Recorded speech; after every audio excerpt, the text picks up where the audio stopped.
নমস্কার, কেমন আছেন সবাই? আশা করি সবাই ভালো আছেন। সবাইকে জানাই মনিরিয়া ব্লগসের একটা নতুন পর্বে সবাইকে স্বাগত। তো বন্ধুরা, চলে এসেছি ছাদে। আজকেরও সেরকম রোদ নেই, মেঘলা মেঘলা ওয়েদার। তো কিন্তু কালকে যেহেতু কাঁচা কিছু করিনি, আজকে একটু না কাচলে নয়, তো তাই জন্য চলে এসেছি ছাদে। দেখা যাক কি কাজ করি। দেখুন, স্ট্রবেরি গাছটাতে অনেকগুলো স্ট্রবেরি ধরছে। এই যে দেখুন, দেখতে পাচ্ছেন আশা করি। এই দেখুন, আর দেখুন এখানে কতগুলো এই যে অপরাজিতা ফুল হয়েছে। তো চলে এসছে। দেখুন পদ্ম গাছটাও অনেক বড় হয়ে গেছে। আবার আগেরবার তো দেখেছিলাম অনেক পদ্ম ফুল হয়েছিল।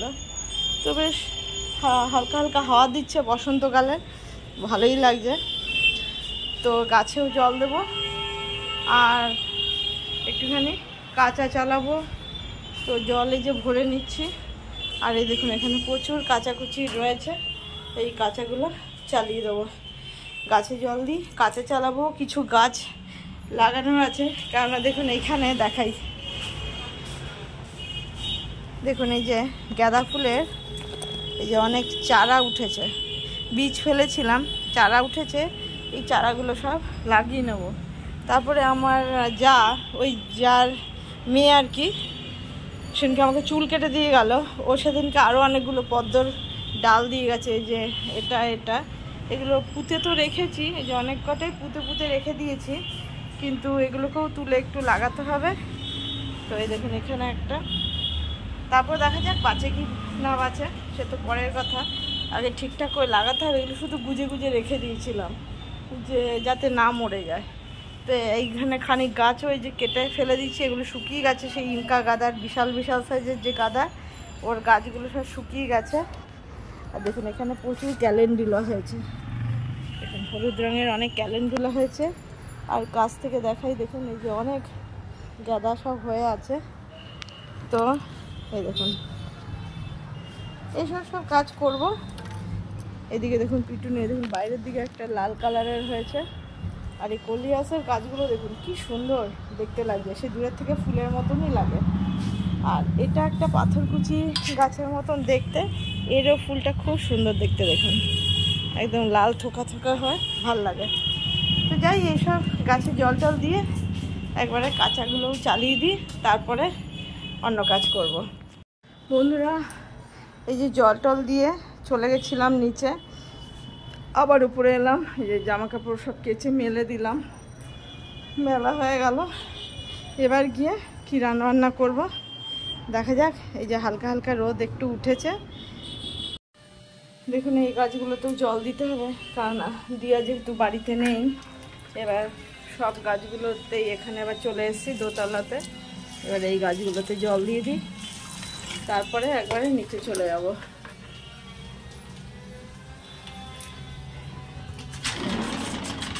প্রচুর গাছ আছে এখানে। বন্ধুরা, চলে এসেছি রান্না করতে। এই যে আজকের আবার এই যে কালকে নিয়ে এসেছিলাম এই চটটা দেখিয়েছিলাম, এই চটটা এই যে দুটো আলু নিয়ে নিয়েছি। আজকে এটা চিংড়ি মাছ দিয়ে হবে না, প্লেন আদা পেঁয়াজ রসুন দিয়ে যেভাবে হয় ওই রকমই হবে, এটা করব। আর এই যে কালকের যে নিয়ে এসেছিলাম কচুরলতিটা, এটা মাছ দিয়ে করব। তো এগুলো আগে কেটে নিই, আর এটাও কেটে সেদ্ধ করে নিতে হবে। আজকে এই দু রকমই করবো। সকালবেলা ট্যাংরা মাছের ঝোলও আজকেও করেছিলাম, বাবানকে দিয়ে দিচ্ছি। কালকের একটুখানি শুক্তো রয়েছে, ওই জন্য আর কিছু দরকার। কেটে এগুলো ধুয়ে নিয়েছি, এটা একটু নুন আর হলুদ দিয়েছি। এবার এটা একটু আগে সেদ্ধ করে নেব। বন্ধুরা, এই যে এদিকে এঁচড়টা সেদ্ধ বসিয়ে দিয়েছি। সকালে করেছিলাম ট্যাংরা মাছের ঝোল, এর মধ্যে কালকে শুক্তোও রয়েছে। আর এখানে পেঁয়াজ কেটে নিয়েছি এঁচড়ের জন্য। আর এই যে মাছ, এই যে ধনে পাতাটাও কুচিয়ে নিয়েছি একটু। আর দেখুন আরেকটা জিনিস দেখা, আমি যে রোজই বলি ধনে জিরে মিশিয়ে রাখি, হয়তো ভাবে নাও হতে পারে। এই দেখুন এপাশেরটা জিরের গুঁড়ো, এই যে এই কালারটা একটু ডিপ, আর এটা হচ্ছে ধনের গুঁড়ো। এই দুটো আমি একসঙ্গে ঢেলে একই কৌটোর মধ্যে, অনেক সময় পেপারের মধ্যে ঢেলেও মিক্স করে নিই, তাহলে আলাদা আলাদা করে আমার দিতে অসুবিধা হয় না, কেননা ভুলে যাওয়ারও কোনো ব্যাপার থাকে না। একসঙ্গেই ধনে জিরে দিয়ে দিই। আর যেহেতু এই জায়গাটা পুরো ভর্তি, তো এখানে আর রাখার জায়গা নেই বলেই সেই কারণেই আমি একসঙ্গে ধনে আর জিরের গুঁড়োটা মিশিয়ে নিই। তো যাই হোক, তেলটা গরম হয়ে গেছে, দিয়ে দেবো হচ্ছে হলুদ গুঁড়ো। এটা একটু ভাজা করব। এই মাছটা ভাজা খেতে দারুণ লাগলো কালকে। তো এটা একটু মেখে ভালো করে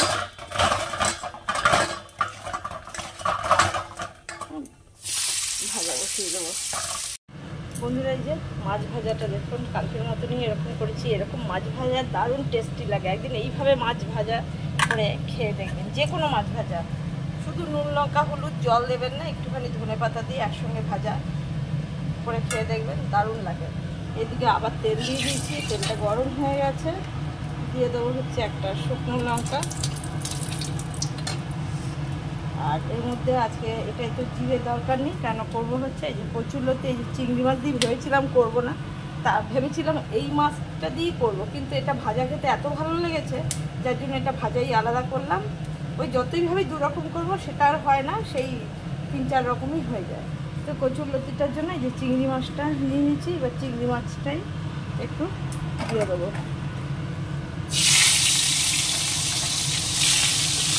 চিংড়ি মাছটা খুব বেশি ভাজার দরকার নেই, তাহলে শক্ত হয়ে যাবে।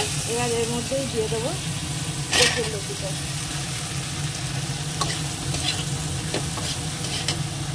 এবার এর মধ্যে দিয়ে দেবো একটুখানি হলুদ গুঁড়ো, দিয়ে দেবো লঙ্কার গুঁড়ো। এটা খুব শুকনো হবে না, একটু গামাখা গামাখা হবে। আর দিয়ে দেবো নুন।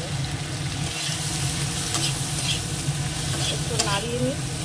তারপরে এর মধ্যে একটুখানি সামান্য জল দিয়ে দেবো, সেদ্ধ হওয়ার মতনই।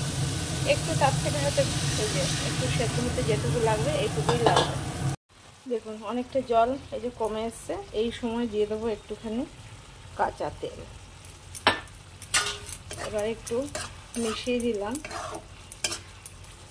দিয়ে একটু ঢাকা দিয়ে কমিয়ে রেখে দেবো, তাহলে কাঁচা তেলের গন্ধটাও চলে যাবে, ঝোলটাও একটু কমে যাবে। তো কচুরলতির একদম সেরা রেসিপি। এইভাবে একদিন গরম ভাতে করে খেয়ে দেখবেন কেমন লাগে। এবার এটাকে নামিয়ে নেব। এই চড়ুর সেদ্ধ হয়ে গেছে, এটাকে এবার করব। এই যে পেঁয়াজ কুচোনো, আদা বাটা, রসুন বাটা, আর এই যে টমেটো। আদাটা বেটেছি বলে টমেটোটা ওর মধ্যেই একবারে একটুখানি ঘুরিয়ে নিয়েছি। তার আগে এটা নামিয়ে নিই। আমি বললাম যে এইভাবে একদিন করে খেয়ে দেখবেন, যে কোনোদিনও খাননি সেও করে খাবেন, তাহলে বুঝতে পারবেন মাংস ভাতও এর কাছে ফেল। হাত চেটে পুটেই খেতে হবে। শুধু একদিন শুধু আমি আপনাদেরকে বলবো, অনুরোধই করব,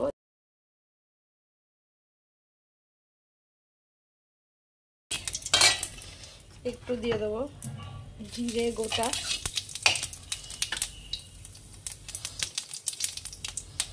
আপনাদের সবাইকে আমার একটা অনুরোধই রইল, এইভাবে কচুরলতিটা একদিন প্লিজ খেয়ে দেখবেন, নিয়ে কমেন্টে জানাবেন যে আমি ভুল বললাম না ঠিক বললাম। মাংসের চেয়েও খেতে বেশি ভালো।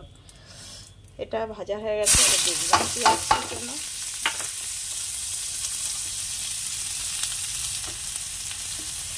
অনেকেই পেঁয়াজ রসুন দিয়ে অনেকভাবেই খেয়ে দেখেন। যাই টমেটোটাও দিয়ে দিয়েছি, এটাও একটু ভেজে নিই, কাঁচা গন্ধ চলে যাবে। দিয়ে দেবো আদা বাটা আর রসুন বাটা।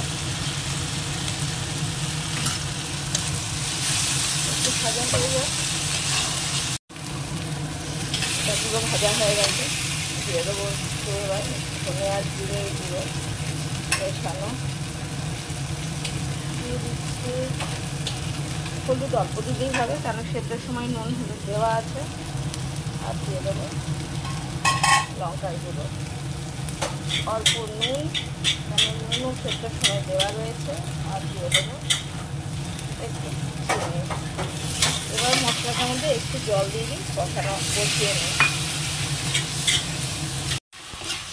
এই যে মশলাটা পুরো তেল ছেড়ে দিয়েছে, এবার এঁচোড়টা দিয়ে কষিয়ে নেবো।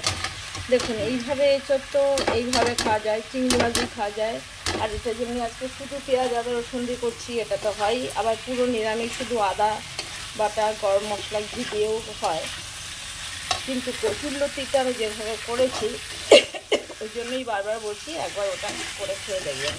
এই তো এইভাবে বেশিরভাগই সবাই খায়, সবসময় তার ঘরে চিংড়ি থাকে না, বা যারা নিরামিষ খান তারা তো আদা বাটা গরম মশলা দিয়ে খান, কিন্তু ওইভাবে একদিন ওটা খেয়ে দেখবেন। অনেকে কালো জিরে ফোড়ন দিয়ে শুধু কচুরলতি ভাজা ভাজা করে, আবার কেউ হয়তো পেঁয়াজ রসুন এইসব দিয়েও করে, বা কেউ ছোটো মাছ এইসব দিয়েও একটু ঝোল ঝোল করে। কষানো হয়ে গেছে, এবার জল দিয়ে দেবো। সেদ্ধ আছে আর জল দেওয়ার দরকার নেই। এই যে চটটা প্রায় হয়ে গেছে, এবার এর মধ্যে এই হাফ চামচও নয়, তারও কম, 4 ভাগের 1 ভাগ, 4 চামচ, 4 চামচের 4 ভাগের 1 ভাগ, আর এইটুকু গরম মশলার গুঁড়ো দিয়ে মিশিয়ে একটু ঢাকা দিয়ে রেখে দিয়ে নামিয়ে দেবো। এই বন্ধুরা আমার এটা হয়ে গেছে, এবার এটা বন্ধ করে দেবো।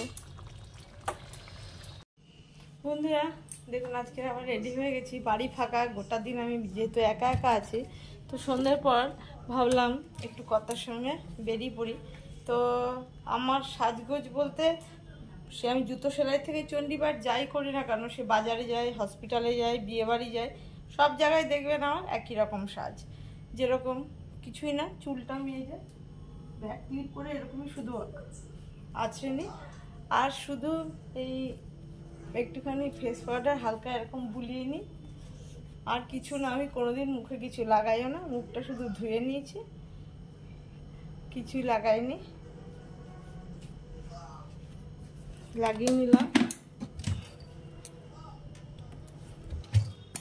একটু, শুধু লিপস্টিক লাগাবো।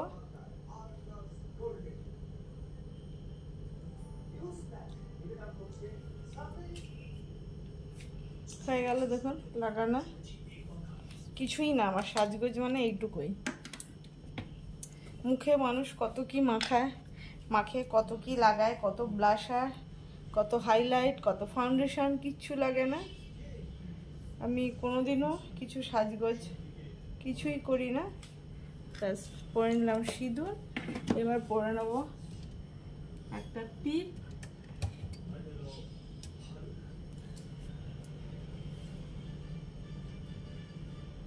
দেখুন অন্য দিনের সঙ্গে মিলছে। ব্যাস আমার সাজগোজ রেডি, চুল তো বাঁধা হয়ে গেছে, তো বেরিয়ে পড়ি। কথার সঙ্গে কথা আগেই রেডি হয়ে গেছে, তো যাই ঘুরে আসি কোথাও না, এদিক ওদিক যাবো, হয়তো একটুখানি ফুচকা খাবো, ব্যাস এইটুকু অবধি। তো আমি পুরো রেডি, বেরিয়ে পড়ি।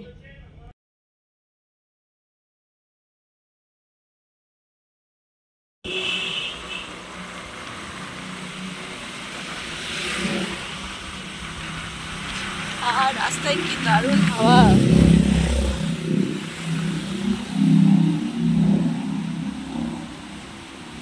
আজকে চলে এসেছি, এটা অন্য একটা রাস্তা। এই জায়গাটার নাম হচ্ছে আতপুর। এখানে প্রচুর মানে মিল আছে, এই দেখুন এইদিকেও মিল, মিলের সামনে দিয়ে যাচ্ছি। এখানে প্রচুর মিল আছে এই সাইডে। এই যে এটা নিকো, তো এটা নিকো ফ্যাক্টরি, এই সাইডে নিকো ফ্যাক্টরি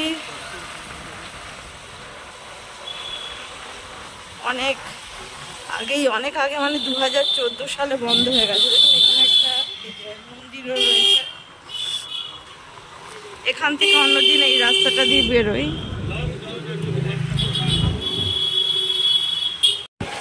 এই রাস্তাটা, এটা মেইন রোড, এটাই মেইন রোড, এই রুটেই বাস চলে। এর বাদিকে ট্রেন লাইন আছে, এটা চলে আসছে শ্যামনগরের দিকে। এখানে সব বড় বড় সব শপিং মল আছে। এখানে এই যে সিদ্ধেশ্বরী কালী মন্দির,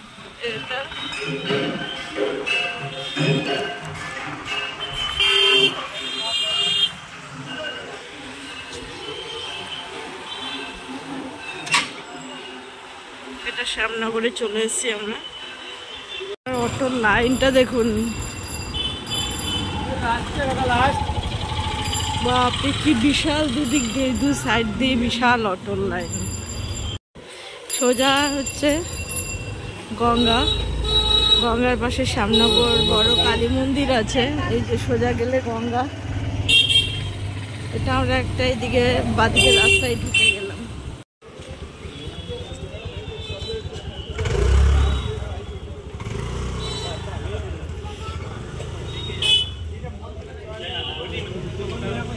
হ্যাঁ, এটা শ্যামনগর। এই যে কালীবাড়ির মেলায় চলে এসেছি। এখান দিয়ে আমি ফুচকা খেয়ে নিলাম 10 টাকার। এই যে আমার কর্তা, দেখে মনে হচ্ছে মহাকাশ যাত্রী। এখানে সব ঠাকুরের জিনিসই পাওয়া যায়। যাবে আর ভেতরে? হ্যাঁ বন্ধুরা, বাড়িতে ঘুরে ফিরে চলে এসেছি। কিছুই কেনার থাকে না, কিন্তু বেরোলে তবু অনেক প্রয়োজনীয় জিনিস মনে পড়ে যায়। আমার গাছে দেওয়ার জল দেওয়ার ওপরের মগটা ভেঙে গেছে, ফেটে গেছে হাত থেকে পড়ে। আসলে যেটুকু ফেটেছিল রাধিকার থেকে আরও বেশি ফাটিয়ে দিয়েছে। একটুখানি হালকা ক্র্যাক হয়েছিল, কাজ হয়ে যাচ্ছিল, ও আবার বেশি ফাটিয়েছে। এই যে এই মগটা নিয়ে এলাম জল দেওয়ার জন্য। আর নিয়ে এলাম আমাদের এই ডোর ম্যাটটা ছিঁড়ে গেছে, ফেটে গেছে আসলে। এই যে এই ডোর ম্যাটটা আবার নিয়ে এলাম। এটা আগে আমাদের গ্রিন কালারের ছিল, এখন যেটা আনলাম এটা এই কি বলবো ঘিয়ে কালারের। তো এটা নিয়ে এলাম। তো এইসব কিনে নিয়ে চলে এলাম। তো আজকের মতন পর্বটা বন্ধুরা এখানেই শেষ করব। সবাই সাবধানে থাকবেন, সুস্থ থাকবেন, ভালো থাকবেন। এখন ওয়েদার চেঞ্জের সময় সবাই একটু সাবধানে থাকবেন, কেননা অনেকেরই শুনছি জ্বর হচ্ছে, কাশি হচ্ছে। কেননা এই গরম আবার ঝড় বৃষ্টি হচ্ছে, বৃষ্টিতে রাস্তায় বেরোলে একটুখানি ভিজে গেলেই সবার কাশি হয়ে যাচ্ছে। তো সবাই সাবধানতা অবলম্বন করেই চলবেন। এ তো প্রাকৃতিক নিয়মে শীত গ্রীষ্ম বর্ষা চেঞ্জ হতেই থাকবে, কিন্তু তার মধ্যে নিজেদেরই সাবধানতা অবলম্বন করেই চলতে হবে। গরমও এই যে ঘরে চলে এসেছি, বাইরের হাওয়াটা এখন বেশ ভালো লাগছিল, কিন্তু ঘরে চলে এসেছি ফ্যান চলছে, তাতেও ঠান্ডা লাগছে না, মানে গরমই লাগছে খুবই। তো যাই হোক, যদি ভালো লাগে একটা লাইক করবেন, সাবস্ক্রাইব করে দিয়ে উৎসাহিত করবেন, পাশে থাকবেন। আজকের মতন এখানেই শেষ করবো। দেখা হবে একটা নতুন পর্বে। সারাদিন সাথে থাকার জন্য সবাইকে অনেক অনেক ধন্যবাদ।